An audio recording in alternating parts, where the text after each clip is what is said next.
असम के मुख्यमंत्री हिमंत बिस्वा शर्मा, उनका एक वीडियो आपने देखा होगा हाल ही में, जिसमें वो बाकायदा बंदूक तान कर निशाना लगा रहे हैं और तथाकथित रूप से शिकार कर रहे हैं ऐसे लोगों का जो देखने में मुसलमान लगते हैं। मलेशिया में बहुसंख्यक आबादी मुसलमानों की है, लेकिन इस वक्त हमारे प्रधानमंत्री का जो स्वागत हो रहा है वो देखिए रामायण के ऊपर ये पपेट शो बनाया गया है। यहाँ पर देखिए कि एक प्रदेश के मुख्यमंत्री अपने ही नागरिकों के लिए किस तरह का सलूक कर रहे हैं।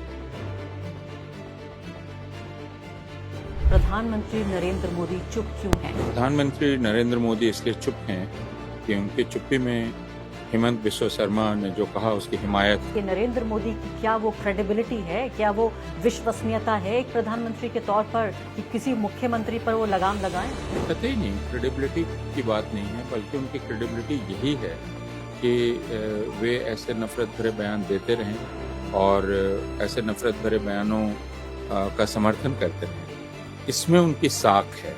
तो एक मुख्यमंत्री जिसको यह कहना चाहिए कि भाई उसने सौहार्द कायम किया, मुख्यमंत्री कह रहा है वो नाम के आगे दीपक क्यों लगाता है और क्यों लोग उसका समर्थन कर रहे हैं और क्यों माहौल बिगाड़ रहे हैं, तो आप समझ सकते हैं कि भारत में अब सौहार्द कायम करना माहौल बिगाड़ना और हिंसा करना अब जायज बात है। इस भाषा को अगर एक राजनीतिक विज्ञान के छात्र के तौर पर देखा जाए तो क्या इसको वाकई जेनोसाइडल लैंग्वेज नहीं कहा जाएगा कि एक समुदाय के खिलाफ आप नरसंहार को प्रेरित करने का काम कर रहे हैं? देखिए, जेनोसाइड को इसीलिए कहा गया है कि वो कोई घटना नहीं, इवेंट नहीं, वो एक पूरी प्रक्रिया है और वो प्रक्रिया कई माध्यमों से चलती है, जिसमें भाषा एक बहुत महत्वपूर्ण रोल अदा करती है। उस भाषा के जरिए आप एक पूरी आबादी को छोटा दिखलाते हैं, नीचा दिखलाते हैं, आप उसका अपमान करते हैं, आप उसको इस हालत में पहुंचा देते हैं कि बहुसंख्यक आबादी उसे कुचल देने लायक समझने लगती है। हिमंता जैसे कुछ लोग हैं जो गर्व से कहो हिंदू वाले हैं, अगर जो मैं कह रही हूँ कि बात मोहन भागवत की मान लिया जाए। मैं हिंदुओं से कहना चाहूँगा कि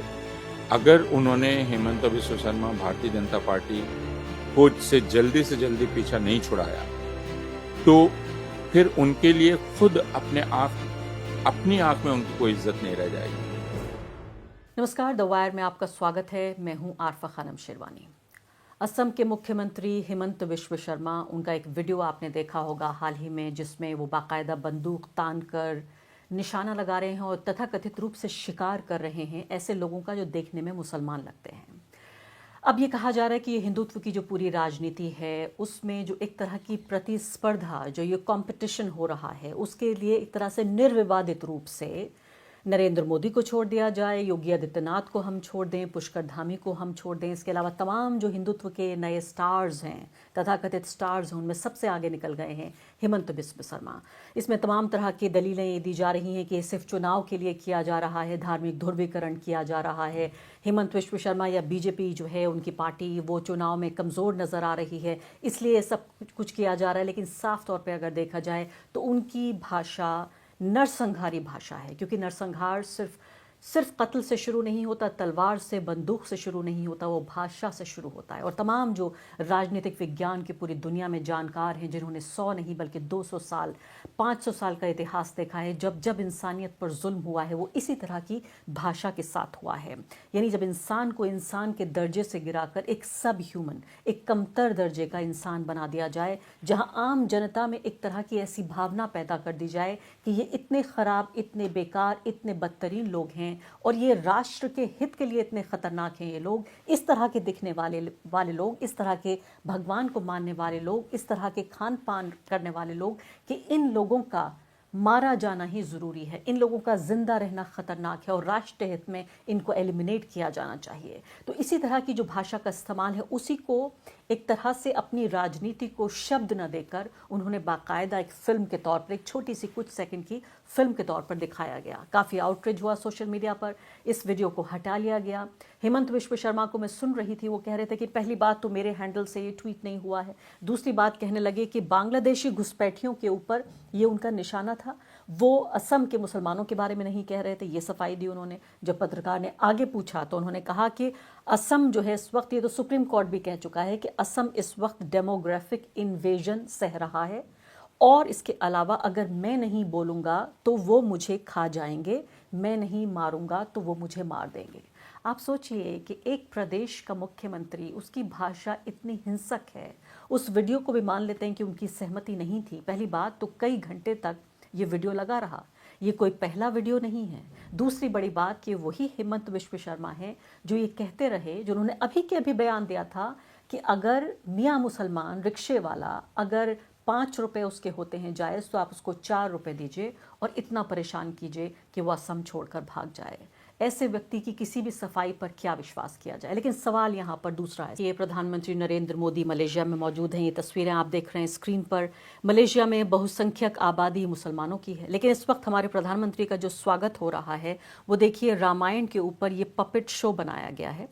एक मुस्लिम कंट्री में एक ऐसे देश का प्रधानमंत्री जाता है जो देश हिंदू देश नहीं है, वो एक धर्मनिरपेक्ष देश है, लेकिन किस तरह से वहाँ जो होस्ट कंट्री है वो अपनी धर्मनिरपेक्षता दिखाते हुए एक हिंदू धर्म से जुड़ी हुई जो कहानियाँ हैं, जो माइथोलॉजी है, उसी से जुड़े हुए आप ये देखिए पपेट शो ये दिखाया जा रहा है। अपनी तरफ से मैं कहूँगी एक समरसता का प्रतीक या इस भाषा का इस्तेमाल हो रहा है। ये हैं प्रधानमंत्री जो भारत के देश के प्रधानमंत्री हैं और दूसरी तरफ मलेशिया की सरकार का ये काम है। अब आप वापस आ जाइए इस देश में जो कि देश हिंदू देश नहीं है। यहाँ संविधान साफ तौर पे ये कहता है कि हमारा देश जो है वो एक सेक्युलर संविधान है। यहाँ तमाम देश के जो नागरिक हैं वो बराबर हैं। यहाँ पर देखिए कि एक प्रदेश के मुख्यमंत्री अपने ही नागरिकों के लिए किस तरह का सुलूक कर रहे हैं। तमाम मुद्दों पर चर्चा करने के लिए और भारत की जिम्मेदार जनता क्या करे, हम बातचीत करते हैं अपूर्वानंद जी से। और इसी महत्वपूर्ण मुद्दे पर बातचीत करने के लिए हमारे साथ दिल्ली यूनिवर्सिटी के प्रोफेसर अपूर्वानंद जी इस वक्त मौजूद हैं। अपूर्वानंद जी, यहाँ पर चर्चा इस बात को हो रही है कि हेमंत ने जो कहा वो कहा, लेकिन जो सवाल उठ रहे हैं वो देश के सुप्रीम कोर्ट पर उठ रहे हैं और साथ साथ देश के प्रधानमंत्री के ऊपर भी। मेरा आपसे दो टूक सवाल यह है कि प्रधानमंत्री नरेंद्र मोदी चुप क्यों हैं? प्रधानमंत्री नरेंद्र मोदी इसलिए चुप हैं कि उनकी चुप्पी में हेमंत बिस्वा शर्मा ने जो कहा उसकी हिमायत है और ये बहुत स्ट्रेटेजिक है। ये मुमकिन है कि जब बहुत ज़्यादा शोर मचे तो प्रधानमंत्री कुछ उसी तरह जैसे उन्होंने एक बार, आपको याद होगा, भोपाल की जो सांसद थी उनके नाथूराम गोडसे के बयान पर उन्होंने कहा था मैं बहुत दुखी हूँ, लेकिन तब तक उस बयान का असर हो चुका था। और यह स्ट्रेटजी नरेंद्र मोदी की और भारतीय जनता पार्टी के बाकी बड़े नेताओं की रही है हमेशा से कि वे एक बयान का असर हो जाने दें और असर हो जाने के बाद एक बहुत ही कमज़ोर सी कोई बात कहें जिससे ऐसा लगे कि नहीं वे उससे सहमत नहीं है। तो यह भी मुमकिन है कि अगर बहुत दबाव पड़े तो ऐसा हो। हालांकि अभी मुझे नहीं दिखलाई पड़ता क्योंकि पिछले 2 साल में ये ढिठाई बहुत बढ़ गई है और हमने पिछले 2 साल में हेमंत बिस्वा शर्मा और उनकी असम की भारतीय जनता पार्टी ने जो ट्वीट अभी किया, तकरीबन इसी तरह के नफरत भरे ट्वीट्स और पोस्ट्स पिछले महीनों में, पिछले सालों में हमने कई देखे हैं और उनमें हमेशा भारतीय जनता पार्टी के बड़े नेताओं की खामोशी देखी है, जो कि मैं कहता हूं हिमायत है, क्योंकि ये उनकी पूरी राजनीति का एक अनिवार्य हिस्सा है। तो वे इससे ऐतराज जाहिर भी नहीं कर सकते। लेकिन अपूर्वानंद जी, बात यह है कि जो हिंदुत्व के महानायकों की जो ये प्रतिस्पर्धा हो रही है भारत देश में, उसमें तो हेमंत मुझे लगता है कि फ्रंट रनर नहीं है बल्कि पूरे क्लियर कट विनर हैं। इस वक्त वो विजेता बन के उभर रहे हैं। ऐसे में नरेंद्र मोदी को तो खुद तकलीफ होनी चाहिए, असुरक्षा की भावना होना चाहिए कि अभी तक तो हिंदू हृदय सम्राट थे वो नरेंद्र मोदी थे। गुजरात के दौर के उनके तमाम बयानात हम देख लें और न सिर्फ कि अगर उसके लिए भी उनको माफ़ कर दें तो पिछले 12 साल में खुद नरेंद्र मोदी जिस तरह के बयानात देते रहे, चुनाव के दौरान घुसपैठियों की उन्होंने बात की, कपड़े पहनने किसे कैसे पहचान लेंगे, वो तमाम, मैं क्या याद दिलाऊं दर्शकों को, सब कुछ याद है। तो ऐसे में सवाल ये भी उठ रहा है कि नरेंद्र मोदी की क्या वो क्रेडिबिलिटी है, क्या वो विश्वसनीयता है एक प्रधानमंत्री के तौर पर कि किसी मुख्यमंत्री पर वो लगाम लगाएं? कतई नहीं, क्रेडिबिलिटी की बात नहीं है, बल्कि उनकी क्रेडिबिलिटी यही है कि वे ऐसे नफरत भरे बयान देते रहें और ऐसे नफरत भरे बयानों का समर्थन करते रहें। इसमें उनकी साख है। हम जिस साख की बात कर रहे हैं वह साख उनके समर्थकों के बीच की बात है। तो ये सब कुछ जो हो रहा है ये दरअसल उनकी जो अपनी कॉन्स्टिट्यूंसी है उस कॉन्स्टिट्यूंसी के लिए किया जा रहा है। उनको इसकी बिल्कुल परवाह नहीं है कि दुनिया उनके बारे में क्या सोचती है और उनके नरम हिमायती जो हैं जो इन ऐसे चीज़ों से थोड़े परेशान हो जाते हैं, वो क्या सोचते हैं, क्योंकि उनको मालूम है कि ये इनकी मजबूरी है कि वे भारतीय जनता पार्टी का समर्थन करते रहेंगे, और उन्हें इसका भी यकीन हो गया है, जिसको लेकर मैं बहुत पक्का नहीं हूँ, कि शायद हिंदुओं की एक बड़ी आबादी अब उनके इस तौर तरीके, उनके रवैये और उनके लहजे से इत्तेफाक रखती है। अ, तो चूंकि यह विश्वास उनको है, इसलिए ढिठाई भी आ गई है। ऐसा तो नहीं है कि उन 4 प्रकार के हिंदुओं की बात हो रही है जिनको मोहन भागवत कह रहे हैं, शुरू करते हैं वो गर्व से कहो हम हिंदू हैं और शर्म से कहो हम हिंदू हैं। 4 प्रकार के हिंदुओं की बात कर रहे हैं, तो ये शर्म से वाले जो हिंदू हैं, इन्हें तो ये बात पसंद नहीं हो रही होगी, लेकिन जो गर्व वाले हैं, क्या उनकी तादाद बढ़ रही है? क्या आप ये कह रहे हैं कि उन लोगों को ये बात पसंद आ रही है कि वाक़ई एक प्रदेश के मुख्यमंत्री उस देश की उस राज्य की जो अल्पसंख्यक आबादी है, जिस राज्य के वो मुख्यमंत्री हैं, उनके ऊपर गोली तान लें और उनका तथाकथित रूप से शिकार करें? लेकिन ये तो हम दिल्ली के विधानसभा चुनाव में 2020 के बाद हम देख चुके हैं। जब 2020 में जब भारत के गृह मंत्री ने कहा था कि इतने जोर से ईवीएम दबाओ, ईवीएम का बटन, कि करंट लगे शाहीन बाग में जाकर, तो ये एक तरह से एक वायलेंस, डॉग विसल था, लेकिन ये वायलेंस की बात थी। उसके पहले गोली मारो के नारे भारतीय जनता पार्टी के नेता लगाते रहे हैं, तो ये कोई बहुत नई बात नहीं है। अब यह और उसके पहले भी आपने असम भारतीय जनता पार्टी का ट्वीट देखा है, जिसमें मुसलमानों को किस तरह चित्रित किया गया, वह उसको बतलाने की आवश्यकता नहीं है। तो यह सब कुछ नया नहीं है और यह बढ़ता जा रहा है। अभी आपने पुष्कर धामी का बयान सुना, जो मोहम्मद दीपक पर उन्होंने दिया है, और वह यह है कि अपने नाम के आगे मोहम्मद क्यों लगाते हैं ये लोग। तो एक मुख्यमंत्री जिसको यह कहना चाहिए कि भाई उसने सौहार्द कायम किया, मुख्यमंत्री कह रहा है वो नाम के आगे दीपक क्यों लगाता है, और क्यों लोग उसका समर्थन कर रहे हैं, और क्यों माहौल बिगाड़ रहे हैं। तो आप समझ सकते हैं कि भारत में अब सौहार्द कायम करना माहौल बिगाड़ना है, और हिंसा करना अब जायज बात है। इसलिए बजरंग दल ने उत्तराखंड में कहा कि भाई हम अपना शांतिपूर्ण काम कर रहे थे और दीपक कुमार ने हमारे काम में बाधा पहुंचाई, यह है। तो दीपक कुमार जो शांति स्थापित कर रहा था, उसको कहा जा रहा है वो बजरंग दल के महान शांतिपूर्ण काम में बाधा पहुंचा रहा था। तो आप समझ सकती हैं कि पूरी भाषा बदल चुकी है प्रशासन की।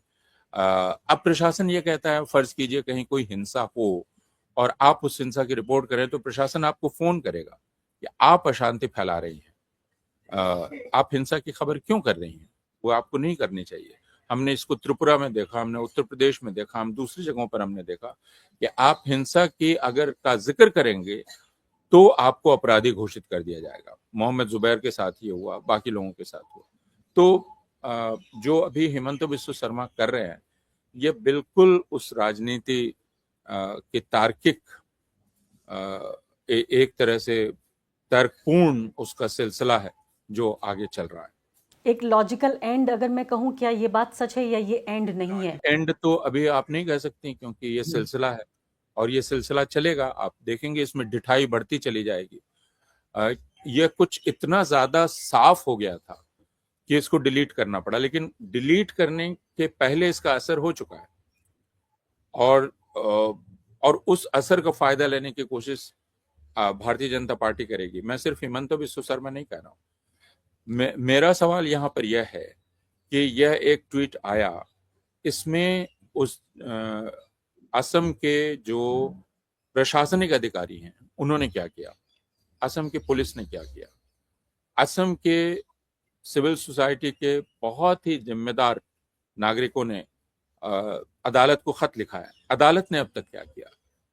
यह भारत के संवैधानिक प्रतिबद्धता को बनाए रखने की जिम्मेदारी इन पर है, इन इदारों पर, प्रशासन पर, पुलिस पर, न्यायालय पर। लेकिन अगर उन्हें यह सब कुछ मजाक लग रहा है और कोई गंभीरता नहीं लगती है, क्योंकि हमने पिछले दिनों देखा है अदालत ये कहती है कि अगर हिंदू, ठीक ठीक उसके शब्द नहीं है लेकिन मानी यही है कि अगर हिंदू नेता इस तरह की बात करते हैं तो वो कोई बहुत सीरियस बात नहीं है, वो मजाक है, आप उसको सीरियसली ना लें। Because Hindus can never mean violence. वो कुछ आधा मजाक में कहते हैं, कुछ लोगों को जोश भरने के लिए कहते हैं। जैसे अभी मध्य प्रदेश के उस मंत्री ने कहा कि देशभक्ति के जोश में मैंने सोफिया खान को वो बात कह दी। तो अब इनका, भारतीय जनता पार्टी के लोगों का देशभक्ति का जोश, उस जोश में ये मुसलमानों को गाली देते हैं, उस जोश में ये नफरत फैलाते हैं। ये अब बुलबुल जोश जी जी, आप जो ये कह रहे हैं इस बात पे कि ये लॉजिकल एंड नहीं है, हालांकि अक्सर मैं भी खुद कहा करती हूँ और आपके जैसे लोग भी कहते हैं कि जो सांप्रदायिकता है या बहुसंख्यकवाद है, जो हिंसा फैलाई जा रही है अल्पसंख्यकों के खिलाफ, ये इसकी पराकाष्ठा है। लेकिन आप ये भी कह रहे हैं साथ साथ कि ये पराकाष्ठा नहीं है। इससे पहले कि मैं अदालत के किरदार पर आऊँ और उसकी जिम्मेदारियाँ उसको याद दिलाऊँ, मैं आपसे ये जानना चाहती हूँ कि इस भाषा को अगर एक राजनीतिक विज्ञान के छात्र के तौर पर देखा जाए तो क्या इसको वाकई जेनोसाइडल लैंग्वेज नहीं कहा जाएगा कि एक समुदाय के खिलाफ आप नरसंहार को प्रेरित करने का काम कर रहे हैं? देखिए, जेनोसाइड को इसीलिए कहा गया है कि वो कोई घटना नहीं है, इवेंट नहीं है, वो एक पूरी प्रक्रिया है। और वो प्रक्रिया कई माध्यमों से चलती है, जिसमें भाषा एक बहुत महत्वपूर्ण रोल अदा करती है। उस भाषा के जरिए आप एक पूरी आबादी को छोटा दिखलाते हैं, नीचा दिखलाते हैं, आप उसका अपमान करते हैं, आप उसको इस हालत में पहुंचा देते हैं कि बहुसंख्यक आबादी उसे कुचल देने लायक समझने लगती है।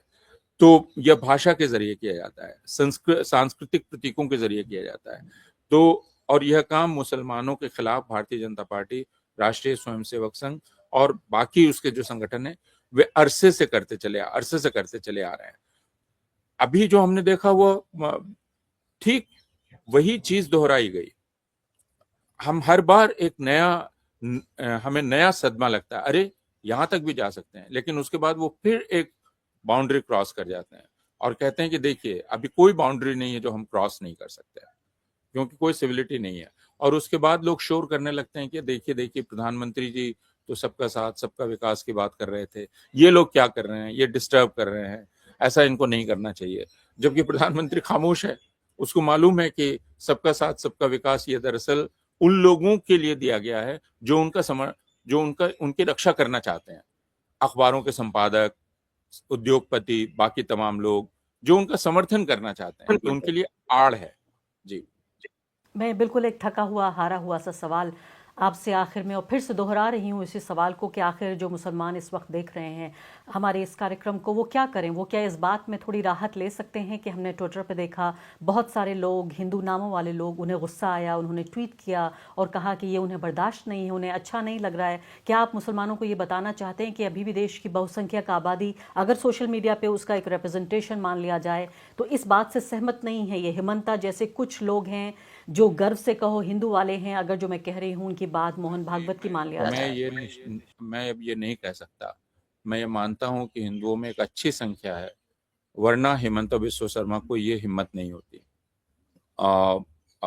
तो मैं मुसलमानों से कुछ नहीं कहना चाहूँगा, मैं हिंदुओं से कहना चाहूँगा कि अगर उन्होंने हिमंता बिस्वा शर्मा, भारतीय जनता पार्टी को से जल्दी पीछा नहीं छुड़ाया, तो फिर उनके लिए खुद अपनी आंख में उनकी कोई इज्जत नहीं रह जाएगी। दुनिया में तो वैसे भी अभी भारत की इज्जत बिल्कुल नहीं है और भारत के बहुसंख्यक समुदाय की इज्जत बिल्कुल नहीं है। यह बात सबको समझ लेनी चाहिए। लेकिन खुद अगर उनको थोड़ी इज्जत अपने लिए बचा के रखनी है और भारत को बचा के रखना है, तो उन्हें जल्दी से जल्दी इस बीमारी से पीछा छुड़ाना चाहिए, वरना ये असाध्य बीमारी है। इससे निकलना उनके लिए बहुत कठिन हो जाएगा, उनके बच्चों के लिए, सबके लिए। बहुत बहुत शुक्रिया आपका पूर्णन जी। द वायर के और वीडियोस देखने के लिए सब्सक्राइब करें और बेल आइकन पर क्लिक करें। स्वतंत्र पत्रकारिता की आर्थिक मदद करने के लिए डिस्क्रिप्शन में दिए गए लिंक पर जाएं और अपनी राशि चुनें।